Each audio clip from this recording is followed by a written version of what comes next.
Hey everyone, it's Brandon Lee, host of the podcast Escaping Rock Bottom. I have a great guest on for you today. She's going to share her experience, strength, and hope. She also works in recovery here in Phoenix, Arizona at Camelback Recovery. They are a partner of mine at Art of Our Soul. Megan Racer is in our podcast studio today. Megan, it's finally good to chat with you in person. Thank you. Thank you for having me on. I appreciate it. Which is really cool how this has come to be because your sponsor is Kristen Day, and Kristen is one of my healing artists at Art of Our Soul. I know. I love how it all intertwined together. It's awesome because when Kristen and I met, we met years ago actually, and then she was at a treatment center at one point who was part of Art of Our Soul, and little did I know that she was like manifesting that she wanted to come work for me one day, and sure enough, now she's full time, which is awesome. All right, so Megan, first I want people to get to kind of know you a little bit. Take me back to the beginning. Where were you born and raised? I was born and raised in Phoenix, Arizona, so I've been here my entire life. That's rare to meet a native sometimes. Very rare. Yeah, my children are actually third generation here. Wow. Okay, so you were born and raised here in Phoenix, Arizona. Mm-hmm. Tell me, what was the childhood like? So growing up, we had a decently connected family unit as far as appearances go. We did a lot of things together as a family, traveled to the lake, to the sand dunes. We were very active. So wakeboarding, riding motorcycles, things like that. But internally at the house, there just wasn't a lot of conversation. I'm a lot like my father, who's very standoffish and cold. So, I just kind of followed that model, and my mom's kind of, she's very sensitive, and I just didn't resonate with that. So it was a weird relationship my mom and I had that, fast forward to today, we're working on. Yeah. Well, you got to unpack that, right? Those early formative years, like 0 to 5 are, they're so influential, so impactful, and so powerful into the humans and the adults that we eventually become. Mm-hmm. I grew up, and I tell people all the time, I was provided a lot. I never had to worry about food on the table, a roof over my head, went to great schools, played soccer, went skiing with my family, went to Lake Havasu and rocked it out on, jet skis and wave runners, and did all those things. But inside the house, it was broken. Mm-hmm. Right. And my mom was the opposite. So my mom was not sensitive. I think mothers are either breeders or nurturers. And my mother was a breeder, not a nurturer. My dad on the other side had more of a softer heart. So it was a little opposite for me. But, we eventually will always take on one of our parents. Mm-hmm. And so you took on your dad. Oh, yeah. So your childhood, was kind of that experience. I always ask people, when did maybe the wheels start to kind of go off the rails? So as I unpack my life, getting sober, and I analyze everything and I process everything, I start to see that there was a lot of mental health issues going on that I just couldn't identify. And it wasn't until I was in college where I took an abnormal psychology class, right? And I was like, oh my gosh, I have body dysmorphia. Right. I had no idea. So I went to a therapist and they diagnosed me that day. Wow. It was the coolest moment. But I mean, those are probably the most prevalent thoughts I had as a kid, of just not feeling comfortable in my own skin. What age would you say that you started to feel like you didn't feel comfortable in your own skin? Gosh. Was this preteen? Was this as a teenager, junior high, high school areas? This is probably preteen. I mean, This was before teenage years. I felt different. The only time I felt a part of was when I was with my grandma. And my grandma was she's that one soul that was able to connect with me. Gosh. I know. My grandma too. Well, she was my Grammy, she was the person I always wanted to be around. And I just remember having these it's kind of weird. So she got me this heart-shaped lollipop, right, for Valentine's Day one year. And, my grandma was a really heavy smoker and she wasn't very healthy. She had diabetes, and it was always my fear that she would pass away. And I remember every night before I went to bed, I would have to kiss this sucker or, something bad might happen. These are the thoughts that are playing in my head as a young child. I have to do this to keep my grandmother alive. I'm not really sure. I haven't unpacked any of that, of what that meant, but I my hope was always that my grandma would be there with me, because that's who I spent a lot of my time with, and that's who I connected with. And, just feeling like an outsider in my family. Like, I know my family loved me, and, I know we had some things in common, but my safe space was with my grandmother. But I mean, I'm lucky to have had that experience. Yeah, I mean, my grandmother was always my safeguard. Trauma is generational, right? So my parents experienced a lot of trauma as children themselves. That generation looked at vulnerability as a weakness and not a strength. And so they never healed from that trauma. So unfortunately, our parents' generation passed down a lot of their trauma to us, unhealed, and so my grandmother was my safe zone. But, it was really, really tough to feel that empathy and compassion and that, just that unconditional love. Like, I didn't have a family where my mom would just look into my eyes and give me a hug and just go, God, I love you. I love you. Like, I didn't have that. And so that impacted me as an adult in relationships, because anybody who showed me any affection, I was like, yo, man, stay the fuck away. Like, what the fuck is that? Because it just felt foreign. Like, it didn't feel right, because that's not the way I was raised.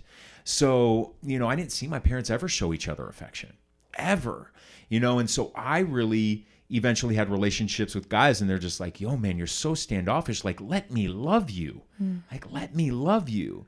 And I was like, what am I doing wrong? Like, what do you mean, let me love you? And now that I'm healed, I can really, really see that. It's like, I've had to rewire my brain in order to be something that I'm not, my parents anymore. I refuse to want to become my parents. Like, that's the last thing I ever want, And so, those early formative years do have a big impact on us.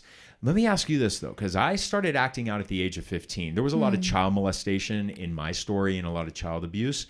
So at 15, my life, I abused cocaine and became a sex addict at that age. So where did the substances come into play for you? So substances came into play when I was about 18. Okay. So I was like, I was that good kid. That's late in high school. I mean, usually we were getting wasted in high school. So alcohol was never an issue in my household. I knew my mom drank, and she's not an alcoholic. She did, probably have some issues with alcohol. And a lot of that was just, she didn't get the love she needed. Right. And my dad just wasn't able to give that to her. And it's not that he didn't want to, he just lacked that ability. He's incapable. Right. Yeah. And that's nothing against him. And it was just like two adults living together who are not able to meet each other's needs. And they're like, we're in this, we have kids together. And then I think once I finally left, my mom, she left. And I went, I did my own thing, and alcohol never really was a big issue until later on. But my grandma had passed away when I was about 17. And then I had met, I'd met the love of my life right out of high school. And he was probably 6 or 7 years older than I was. And I didn't know much about drugs. I just knew like alcoholism ran in my family. I'm okay with alcohol, but I think I'll be pretty bad with drugs, so I don't want to try it. So I didn't try it until I met him. So I was about 18 years old, and he comes home one night, and I could tell something's off, right? I'm super naive at this point. Like, drugs just weren't a thing growing up. I didn't really know about them. I knew they existed, and I knew I didn't want to touch them. Yeah. And he brought them home. And again, like you're saying, like you're not given I was given love. I just wasn't a lot of emotional connection. There wasn't conversation. There was no vulnerability. It's like, if you have a problem, you need to hide it. Right. That's the parents' generation. I tell people all the time, it was our parents' generation that says these sayings: time heals all wounds. No, it does not. It just suppresses the trauma further into our bodies. Don't cry over spilled milk. Don't air your dirty laundry. I'll give you something to cry about. All of those things are saying, don't let the world know that you're hurting. Don't let the world know that your life is not perfect. Mm-hmm. And what that does is it makes all of us suppress everything. Well, guess what? Our bodies can only handle so much. And the more we suppress, the more we don't share, the less vulnerable we are. Guess what? One day it's a ticking time bomb, and your life will spin out of control. Yeah. And that's exactly, I mean, later on, that's exactly what happened. I'm very good at suppressing things. I'm very good at just going with it until, it took about a decade, but it was, it imploded. Yeah. I destroyed everything around me. And so, I mean, he came home that night, right? And this is the man, like, I guess rewinding a little bit. So I met him at the gym, and I worked at like the nutrition store that was right next to it. I was really into exercising. Yeah. I found a love. I loved the adrenaline, and I found him, and it was like he was just this god to me, right? Like everybody wanted him. He was beautiful, like, and he chose me. And I'm this human who's very, I don't have worth. I have no worth in myself. And I find this person who seems worthy to others, and then I find my worth in that person. So when he brought cocaine home one night, and he like lays it out on the table, and he's like, "Hey, we're gonna do this." And I just look at it, and I'm like, okay, yeah, we're going to do this. Like the butterflies started to activate. I had never been around drugs to this point. And I remember sitting down, he's sitting across the table from me. And I look down at, the cocaine, and I'm like, man, this is probably not going to be enough for tonight. And this is before the first time I even tried it. And I remember doing it, and I was like, yeah, that's definitely not going to be enough for tonight. But that was it. Like that obsession immediately hit me. And it was like, I wasn't asking him for it, right? But I was hoping he would surprise me and bring it home. Like that obsession didn't turn off. So I didn't have to have it, but like my brain wanted it. And then, so similar situation happened with opiates where I was in the shower, right? And he comes home and he's like, "Hey, open your mouth." I'm like, "Oh, okay." And he like, splits at that time it was like the blue perks, the pharmaceutical ones. And he gives me half of it, and I took it, and it was like home. I was like, this is the feeling I've been searching for. I've never felt comfortable in my own body. I've never felt comfortable in my own skin. Waking up every day it's miserable, right? Like the only solace I'm ever getting is the time my head hits the pillow. So what the connection that I feel already is that you said that you, right there, that side, there you go. You had mentioned that you didn't feel comfortable in your own skin, in your own body pre-teen. Mm-hmm. And you said you met him around 18? Mm-hmm. Okay. And the moment that, you tried the cocaine, but especially, the Percocets, the opiates, you said you felt like home. And that to me right there is that connection, right? It's that you already from childhood experiences from, within the family, and nobody's pointing fingers here, okay? A lot of people are trying the damn best they can. Right. And that's one thing I've learned in recovery is like, are my parents loving me in the way I want them to love me? No, they're not. Do they love me in the way I should be loved? No, they're not. But at the same time, I give them a lot of grace now that I know the impacts of trauma in our bodies and our brains because they did the damn best they could.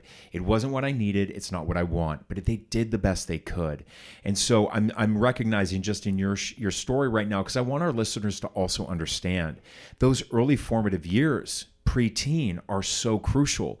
And if you already had feelings that you didn't feel comfortable in your own skin, it's childhood stuff. So the moment you had the opportunity to use a substance, it's not like you were like, I need to throw my life away. No, your frontal lobe, it's not fully formed yet. All you did is I just took something and I feel good in my own skin while you were high. And I think we need to start making that connection. Mm-hmm. And, parents do, and parents need to understand, well, why would my son even experiment with this? Why would they even do this? Because when they're taking that drug, it's filling a void within them and making them not feel insecure, making them not feel uncomfortable in their own skin. Yeah. And I don't think there's ever a meeting that I go to, like in the rooms, or a conversation that I have with somebody who can't relate to the fact that they didn't feel comfortable in their own skin. Correct. Right. It's more than drugs. It's more than alcohol. Like, yes. Take those away and I'm still stuck with me. I'm still an insecure human, like 4.5 years into sobriety, I'm still that way. And it's just a daily struggle. Right. But like I do things, I work certain areas to make sure I don't have to feel that way again. Okay, so I do hear that you had some time behind some steel bars. Yeah, in this story. I just want to get that part of the story. I'm curious because I talked to Kristen, and Kristen goes, she did some time, right? And I said no, but I definitely want to hear more about it. So, like, what led up to you serving some time, and what was it all for? Oh, goodness gracious! So, can I just talk a little bit about before? You totally can. Okay, so. Before all of that happened, I had some sobriety time, a couple years, and I relapsed with my children's father. At the time, I was working for Maricopa County Superior Court. Doing what? In what capacity? What role? At that time, I was in active addiction. I got promoted to courtroom clerk, so I was at the Mesa location, the juvenile center there, and. So I'm trying to, I was just living a dirty life. I was getting high in the bathroom, like shooting up dope in the courtroom bathroom or like outside in the parking garage, all of that. Right. And it just got to the point where it was like, I can't do this. I woke up one day and I'm like, I can either go get high right now and, be late to work or just go get high. And I was like, I think I just want to go get high. And I called and I quit and I cashed my 401k out and I left. And I mean, that lasted for a little bit, but then, money ran dry, right? And I'm having to go back to a previous lifestyle of like selling myself, right? Like I knew I could do that. I knew I had something that men wanted, right? And there's money in it. And I did that for like a second, right? And I just didn't want to do that. And an opportunity came up to work with some people in Mexico. So I jumped on it. They were offering a decent amount of money and they didn't really tell me what was going to happen. And I was playing dumb.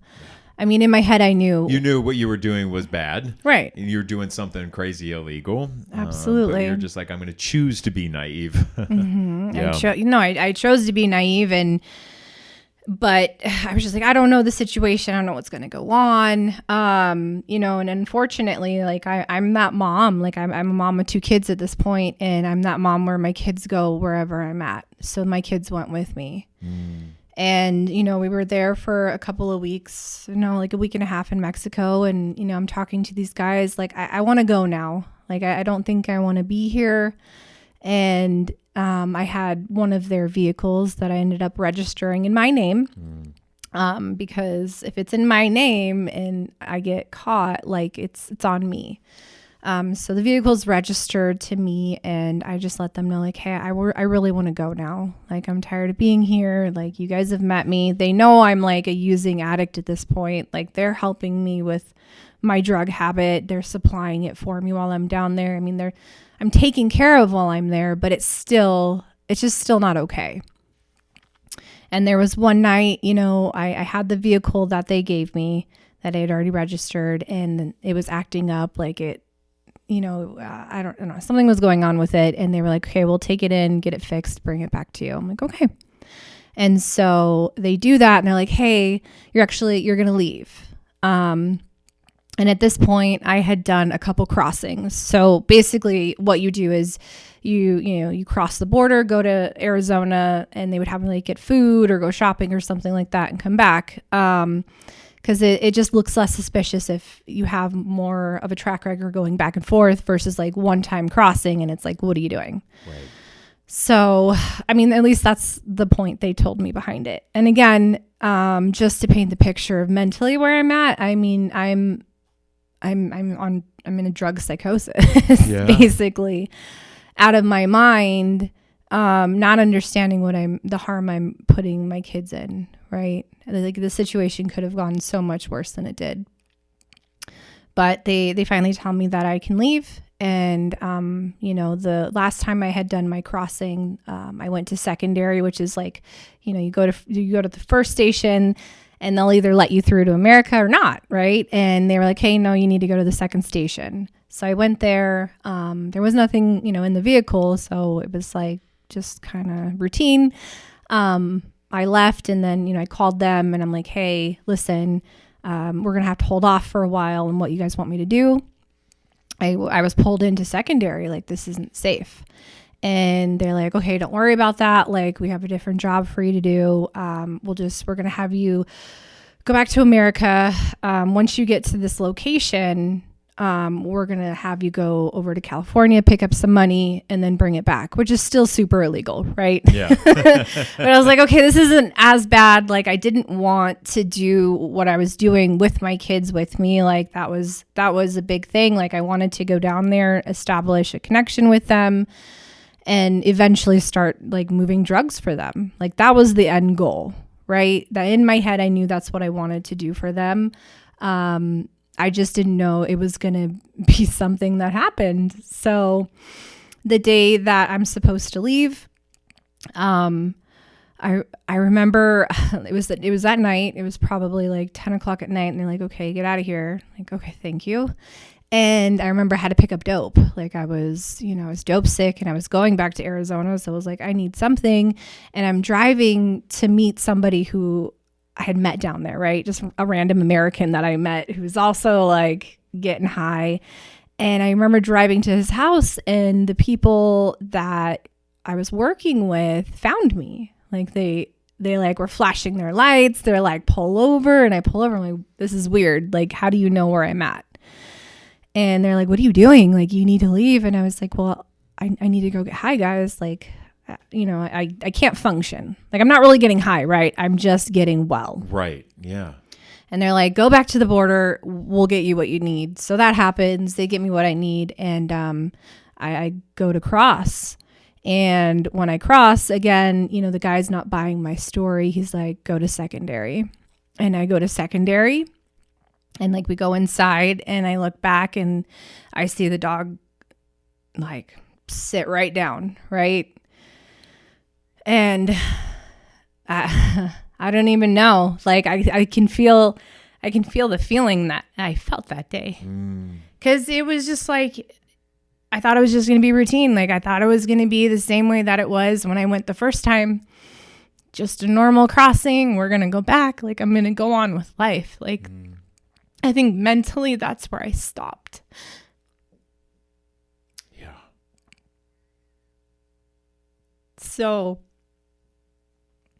yeah, that's where everything just got really different for me, And so I saw like everybody coming in.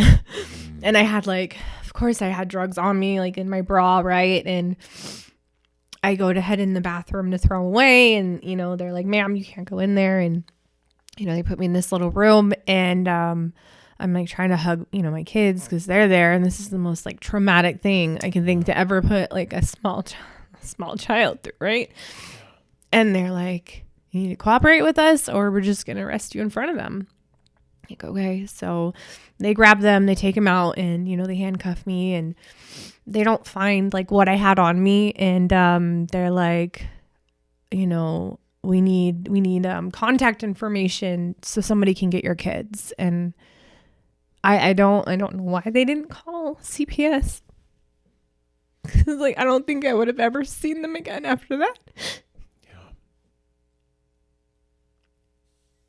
And like, I don't think it's shame that I carry anymore, but it's so much guilt, and it's so much like, just, I'm sorry. I feel so sorry for my kids for putting them through what I put them through. How old were they at the time? Gosh, I think my son was 4. Okay. And my daughter's 3 years older. So she was like 4 and 7. Yeah. My son he can't recall much, but my daughter, she's smart as a whip, remembers a lot of things, and she remembers that day. But I remember they were so kind to my kids. They made sure like they had a comfortable situation, right? They had cots there for them and toys and stuff. So it doesn't appear that this is like a one-time kind of thing that happens, right? Right.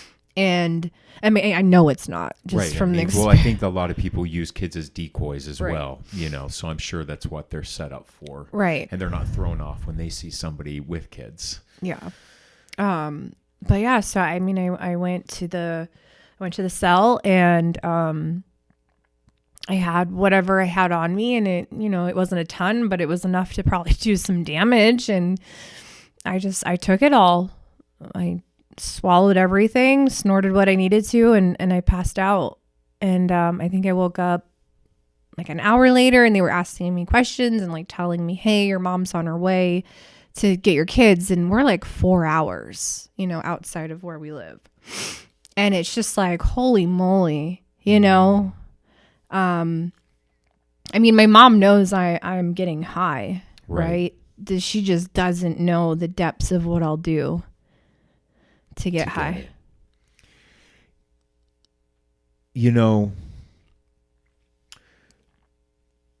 It took me 12 years in recovery to do reprocessing work and trauma healing. 12 years before I finally started to do trauma healing work. A lot of my trauma happened as a child, but I survived 9/11. I was trapped underground that morning on my way to work. And sometimes I think we think that when it's adult stuff, we can just frontal lobe the shit out of it and rationalize it. But up until I did my trauma work, did you know I avoided New York City? I couldn't go back, and I certainly couldn't go back to ground zero, even though it's been rebuilt and everything was new. And I can now speak about my experience on 9/11. I can speak about the abuse and the physical abuse that I experienced. I can speak about the child molestation. It's not like I had a lobotomy. I still remember those things vividly, but I've been able to reprocess them. And I don't want you to wait until you're year 12. Yeah. I don't want you. I relapsed after almost 12 years because I never did that healing work, that true trauma reprocessing work. And I got triggered again. It took 12 years, but I got triggered enough to where I said, fuck this. It was too much. Because that energy, we can frontal lobe the shit out of anything, but that energy still is within inside you. Mm-hmm. And I, you're right. it's more guilt or anything like that, but you're carrying that burden of the emotion of that day. Oh, absolutely. And there are modalities, Megan, that can help you release that so that you don't carry that energy inside of you, because it will impact every relationship in your life, whether it be personal relationship, intimate, or even the relationship with your child. And we all do crazy shit. We're the products of abuse as children. Abuse looks different from every different angle, right? It's a simple act of neglect. Maybe we didn't get the love we needed. Maybe we didn't get these needs met. We're all products of that. And it impacts us in different ways. But, right, we're in the healing world now, right? You go back and you heal your inner child. You do those things. You won't forget what happened. But it also doesn't still have to hold that tight grip over you. Yeah. And it does. There moments, right? Oh man. I can rationalize just about anything and everything. Like, I have mastered the art of manipulation, Sure. I have a wonderful job for that. Like, I always say, like, I can't get rid of these defects, but I can definitely turn them into assets. So Absolutely. How do I create manipulation into something that'll be beneficial for self and others? Yes. And that's how I have to look at every defect I have. And the day I was arrested, that's just always been a super sensitive subject. It's kind of embarrassing at the end of the day, right? Like, I got played. Yeah. I recognize that. I think they did an amazing job at, using someone. Like, that's what they were there to do. I was there to be used. So And then I guess it's just the judgment I feel like others pass. You know, they look at my charge and they're like, oh my gosh, like, how could you do something like that? And it's just like, well, I don't even want to go into details because you probably wouldn't believe me if I told you. Yeah. You know, and so I don't like talking. I really don't like talking about it. I opened up, I don't know, a little over a year ago finally about it. Good. You know, and I did it on like a podcast like this, right? Yeah. And I remember talking to my friend who does the podcast, and he's like, just, you know, and I told him a little about the story, and he's like, you don't have to talk about that, Megan, but like, think about if you don't talk about it and somebody needed to hear it. Right. And also the more you talk about it, it lets some of that energy out. I'll tell you this. It took me until the age of 37 to share that I had been molested. 37. I didn't want to share that because I thought people would look at me as if I was dirty, gross. You can't touch him, like he was molested. I carried that burden, and that was not a burden that I should have ever had to carry. no. But I felt that shame. I did. And when I finally let it out, it allowed myself to begin to de-thaw the hard outer shell that I had built around me my entire life. People ask me, dude, man, I was a news anchor for a long time, and they're like, I was tatted up. Yeah. Which is very atypical of that, like, very square who is a typical journalist. Like, journalists are squares for the most part. And here comes Brandon. And you know what? I look at these tattoos. These tattoos I got because I literally looked at them as an outer barrier to give people a false impression as to who I really was. I wanted people to think I was tough, that I was hard, because that's what this did for me. But now I cry all the time. Like I'm an empath. That is my true core. That is my true self. I built a fortress around it because I had to. Oh, yeah. And so when you tell me about your childhood, Megan, and that you identified more with your father, but I see you in this room and I see you tear up because of the love that you have for your children. See, I'll even get teary-eyed thinking about it. That shows me you're growing and you're healing because you're finally allowing yourself to let those walls down and let people know, Megan, you're not perfect. And that's okay.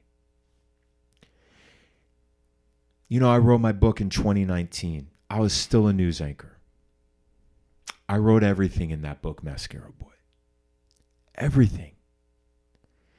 And people told me you will never get another job in news again. So when they decided to rehire me back here at CBS 5 and 3 TV, there were focus groups that were done. Questions like this were asked about me. Do you feel safe with Brandon? Would you let Brandon babysit your children? Would you invite Brandon to your child's wedding? Do you know, after people read my book, people liked me more. Why, Megan? Because nobody's life is perfect. And the moment people see you and they hear that story, their lives aren't perfect. And guess what? They're going to be drawn to you because they know they can now share with you their imperfections. They can be real with you and not fake. Because that's what social media is. It's people trying to curate an image that their lives are perfect. Nobody's is. So the moment we share our darkest moments and places where we've been, it holds space. Just like the women I deal with from Arizona Women's Recovery Center. They've been through hell and back. But the reason why I'm able to bond with them is because they know when they walk into my studio, there is no judgment. There is no shame. And I will tell you this, I am grateful for the relapse I experienced in 2020. I am so grateful for that relapse. Why? Because how could I do the job I have today when 100% of the people who walk into my art studio have experienced relapse? They feel that shame. Mm-hmm. If I never had that experience, how could I empathize with them? Because my ego, one of my defects of character that I have to work on, may have looked at them and been like, damn, dude, why can't you keep your shit together? No. What you are doing by sharing and by being vulnerable, you're holding space for that next person to get help. That's life's purpose. People ask me all the time. I used to sponsor a shit ton of guys in recovery. What is God's purpose for me? What is God's will for me? It's to be honest. It's to be authentic, not perfect. Because our souls are here. Those of us who have experienced trauma are given an opportunity to heal from it, grow from it, so that we can help others through theirs. That is God's will for me. I completely agree. I mean, I wouldn't, I feel like I was in a place of, how do I put it? Like education almost, or preparation, right? Yes. From young child, like I needed to experience all these things. Yes. Like as a young child, I connected with my grandmother so much because I was empathic. Yes. I was a super sensitive human. I just wanted to be loved. I wanted to be heard. And those just aren't things I felt like I received. I know my mom loved me. I know my dad loved me. And like you said, they just didn't show me in the way that would have benefited me the most, but they did the best with what they had. Right. And I guess once I got knocked down so many different times for just trying to be me, I stopped. I was like, okay, like you will get nothing from me. I learned how to disassociate and shut down at a very young age. You know, I learned how to pass mirrors and not even notice myself in one. That is how disassociated I wanted to be from myself, from my body, from the internal, all of it. Because when I look at people's eyes, that's all I need to know. Yeah. I mean, it's a good percentage of what I need to know about a human. Yeah. It's those moments. And connecting with my eyes was sad. Yeah. Looking in the mirror was very sad. And finding drugs, finding alcohol, finding worth in others was my connection to anything real. And then once I found out about domestic violence, that was never a thing in my household, but that's what I was drawn to in men. I was drawn to controlling, narcissistic, violent men. And that's what I continued to find. And I just got to a point where I was just like, well, if the person I'm putting my worth in doesn't love me like I thought he would, and he's doing these things to me, then I must not be worthy. It was just a reinforcement of me not feeling worthy. It was challenging. It's a challenging thing to get through, especially when you add a bunch of drugs on top of that, some undiagnosed mental health issues that are going on, and you get sober and then you go to prison. Yeah. There's a ton to unpack there. And 4.5 years is just, it's been a good journey. 2 years sober was really challenging. It was hard. I didn't experience the pink unicorn. Oh no, I was the dark cloud still. Oh, absolutely. I will tell you this too is one of the darkest moments. But it was like spirit was guiding me. Even it was I was 9 months clean, and I was going to CA meetings and. Anyway, I was in this one CMA meetings, and because meth is what took me down, and so I was in the CMA meeting one night in Atlanta, Georgia. I had so much shame around this that I had never shared it even with my sponsor, and I was sitting in the back of this one meeting, and they were talking about it was like the 7th step or something like that, and it was about how God will forgive you for what you've done or something like that. And for some reason, I raised my hand at the end of that speaker meeting. And I said, God will never forgive me for what I've done. And the whole room went silent. And I said, I gave the middle finger to God. And I said, because I started hanging out with people who were worshiping Satan when I was high on meth. Full stop. And I said, God will never forgive me for that. And I sat back down and then I walked out of the room. But after that meeting, 2 guys came up to me in the parking lot, Megan, and they shook my hand and they said, when I did meth, I hung out with Satan worshipers too, and I've never shared that before. Both of these guys came up to me and said that.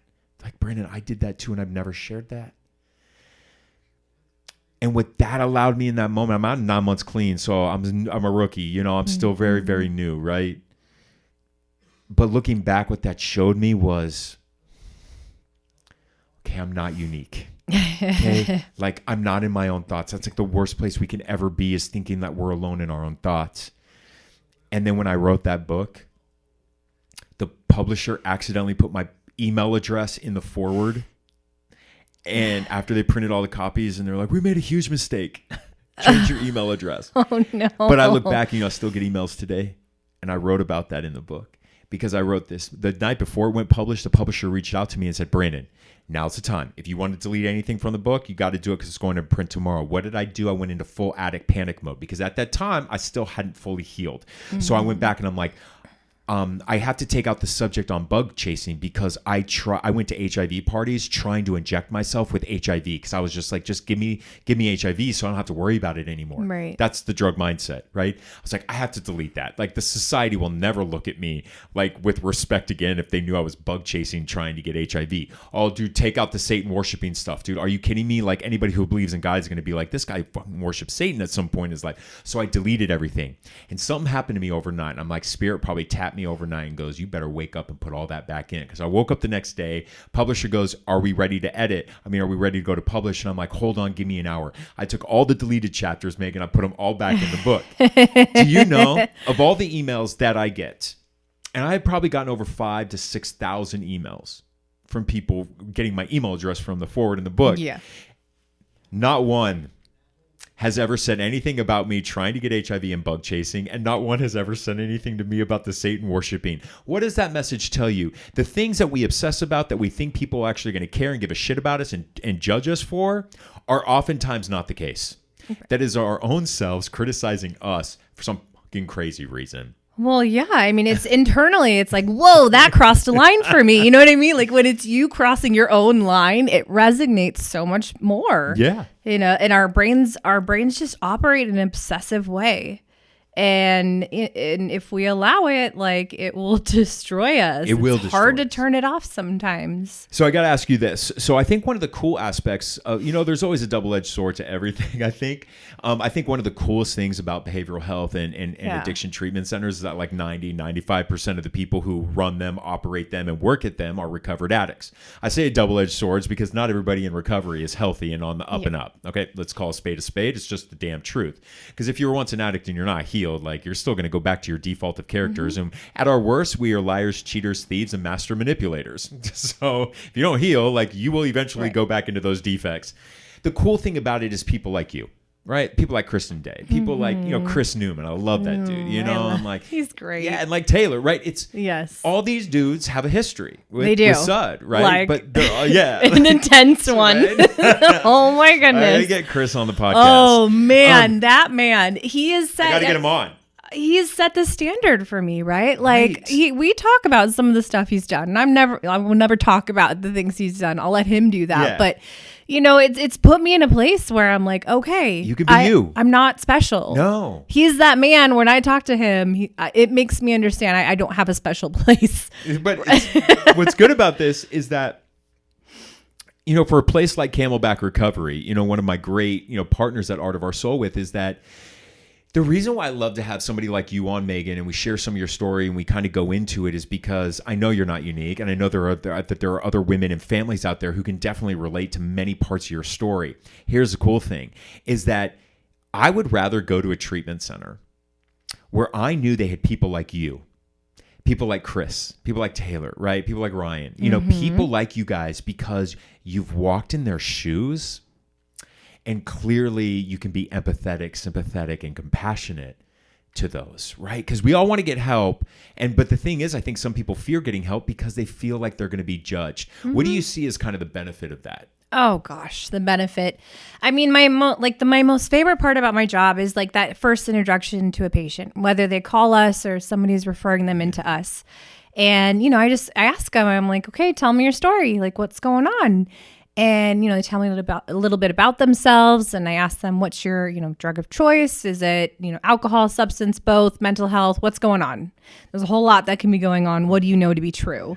And they let me know. And I'm like, cool, man. Yeah. Like I used to shoot dope all the time. Right. And I've been to prison, and it totally breaks down this huge barrier that they have, because when you're asking for help, you just have this innate feeling that you're bad, that you're wrong, that something's wrong with you, that nobody else can relate to what's going on. And when you have somebody else on the other line that's like, yeah, I've done that too, man. I know exactly what you're going through, especially with the women that I reach out to and talk to, because the majority of them have kids. The majority of them don't have their kids in their lives. And I've had to experience that. I've had my kids taken from me for the poor choices that I've made. There was no guarantee that they would be back in my life because of good things I'm doing, right? It was never like, oh, if I do this, I'll get this. It was just like, well, I need to be good for self. Because I've tried the whole getting good for my kids, and that lasted a couple years. And then I was even worse after that, and like completely imploded my entire life. And lost everything again, and I let women know, like, you just need to be a mom at a distance. And there's times where I will be empathetic and, I'll be loving, but after a certain number of conversations that we have, or the tone in which the conversation's going, it's like, wait a minute, I need you to hear a little bit of truth. Like, your kids are most likely better with you where you're at right now. Because I asked him, I said, are your kids safe? Yeah. Do they have food in their belly? Absolutely. Do they have shelter over their head? Yeah. I'm like, okay, so why do you need to enter the picture then if everything's going well for them? Because you're just like, you're going to mess it up. Right. When you're ready to have your kids in your life, God will do the work in that area, right? If you do the work, God will match it. And it doesn't look the same for everybody. It might just be a letter from your kid, right? Or it might be full-time parenting again. Who knows? Or it might just be like your kid saw that you made a change in your life and looks at you in a different way now. Yeah. You may never hear from them again. It's not our journey to understand why our kids aren't in our lives. It's our journey to understand we made choices and there's consequences behind those choices. But that doesn't deter us from like finding sobriety and getting help to like deal with mental health and finding ways to be a better human for other people. We can't do it for our kids. Like, the motivation behind getting sober for your kids is great, right? Like, that motivating factor, if it gets you in the door and it gets you sober, for sure, wonderful. And I will always encourage people to hold on to that for dear life, because that's what they're holding on to it for dear life, because like this is life and death. Yes.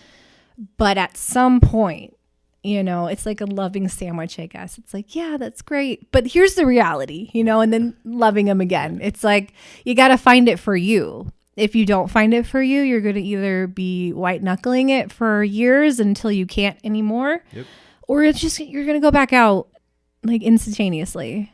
You have to find hope for self. You have to. I've lived both journeys. I've lived a journey for others getting in finding sobriety, because that's what you do.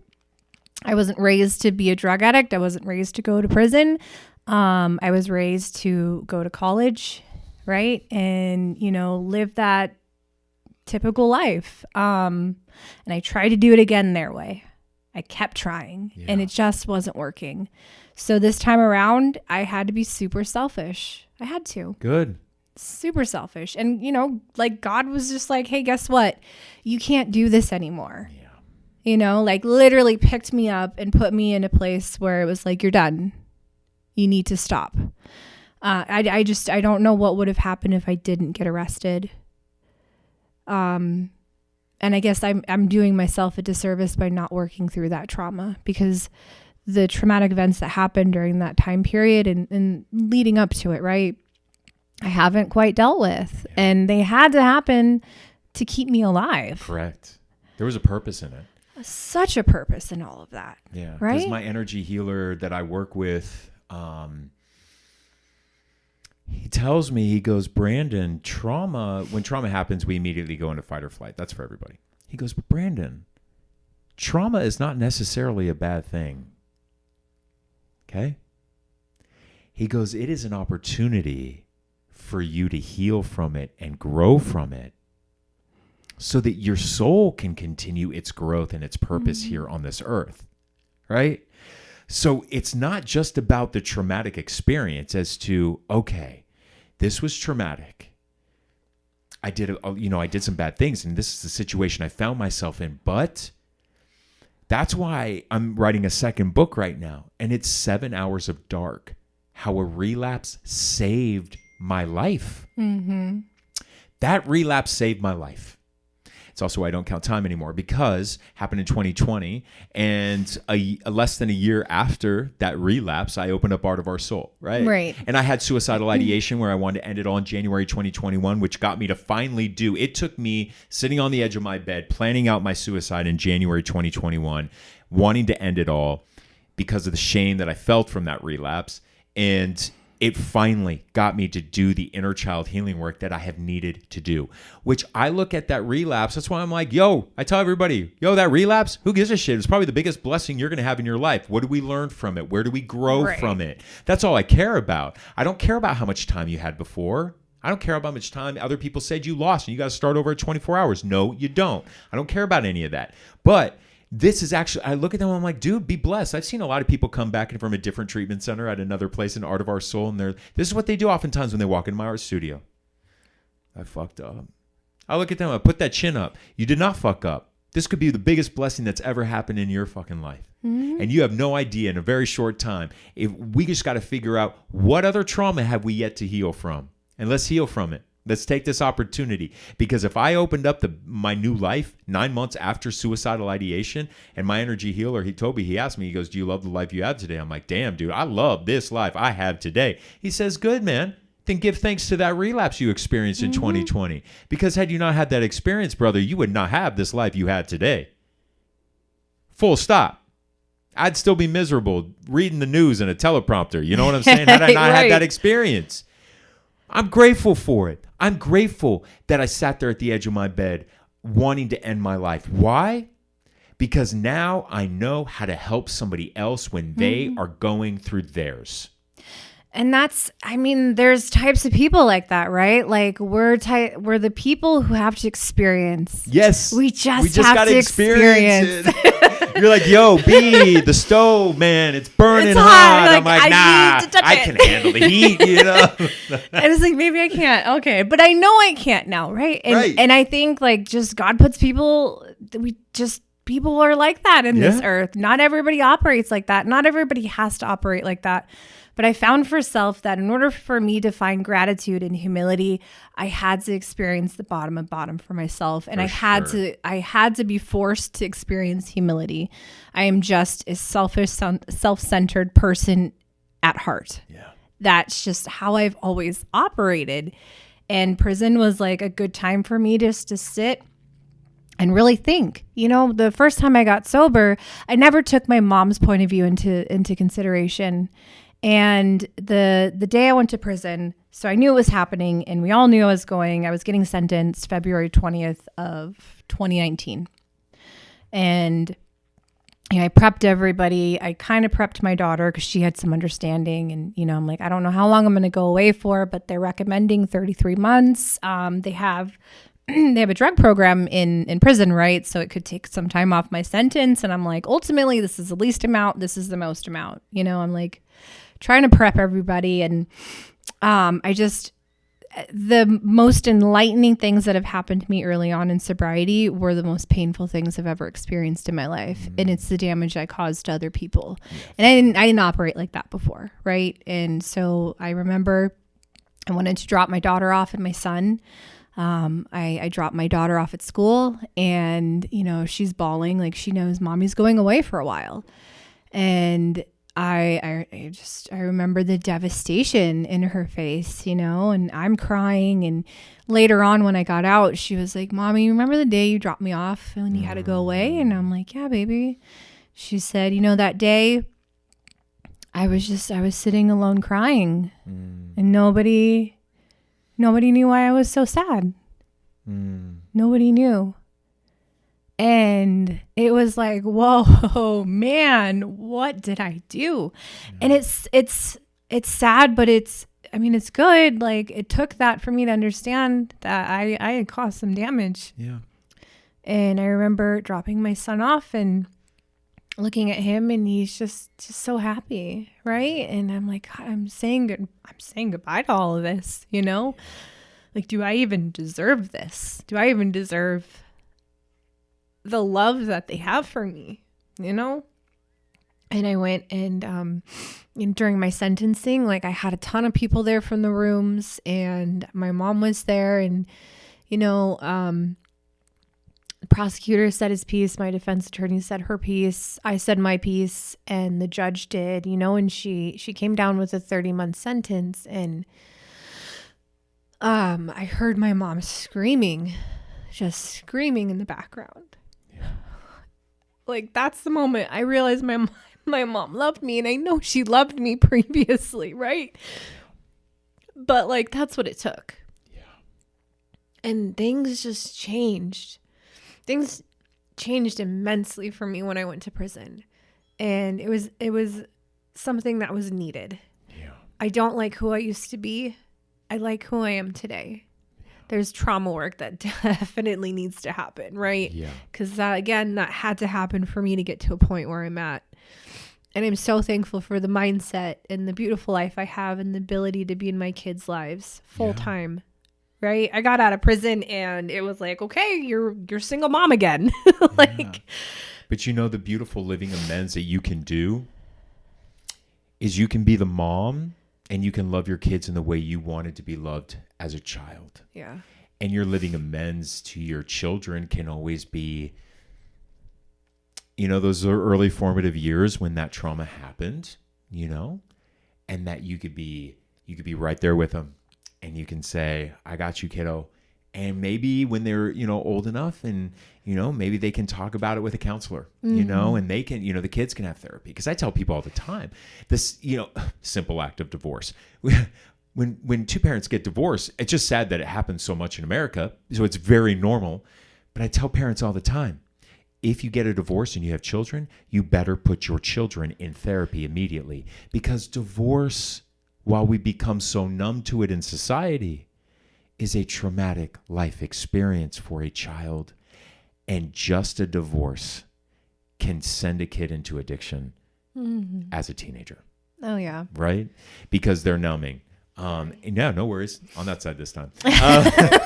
You know, so, you know, at least you're in recovery. At least you are helping others on a daily basis. You work at an amazing treatment center. You have that. You're aware. My only thing to you is now, like I said, don't wait till 12 years. Yeah. Don't be me. Like, if there's a message so I look at it, I could look at it and be like, damn, motherfucker, I'm so embarrassed, man. I made shit. No. Like, I get that experience now. Like, I get that experience of being like, yo, I did like for 5 meetings a week at AA for like 12 fucking years. Right. It ended in relapse. Okay. Why? Because I truly did not use the modalities to really heal. And like, why I get that experience to tell people like, you know, you, and sit there and go, don't be me. Like, because guess what? Had I done the work that I've done over the past 2 years, early on, it's crazy to think. Like, I can be like, damn, dude, you would have been like rocket ship up there where you wanted to go. Like, you don't got to wait that long to finally do that. And Megan, you're a great mom, man. You're there. No parent is damn perfect, right?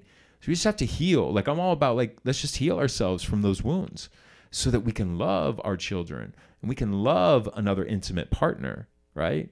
Mm-hmm. But if we do not heal from that, it will come out sideways.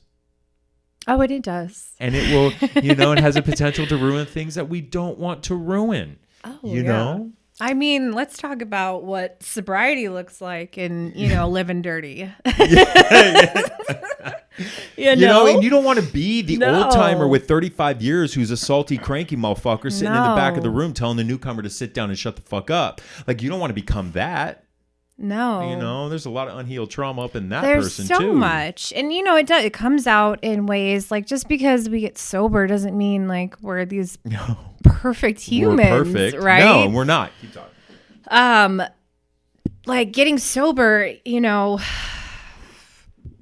I've done some not so great things to people in sobriety. Like of course. It took some time to understand like my manipulation tactics, and I used people to my advantage. And for a long time early on, it was like, what can you give to me? Because there was still that mindset, right? From living in active addiction and being in fight or flight mode 24/7.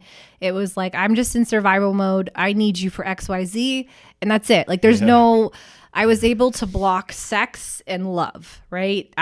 You are here purposely for sex, and Correct. That's it. Like, I don't need to love you to have an orgasm. It doesn't happen. I mean, I'm with you on there. That was my whole MO throughout life. Yes. Right? Like, I just don't, that doesn't have to happen. But that took years. That took years of watching men.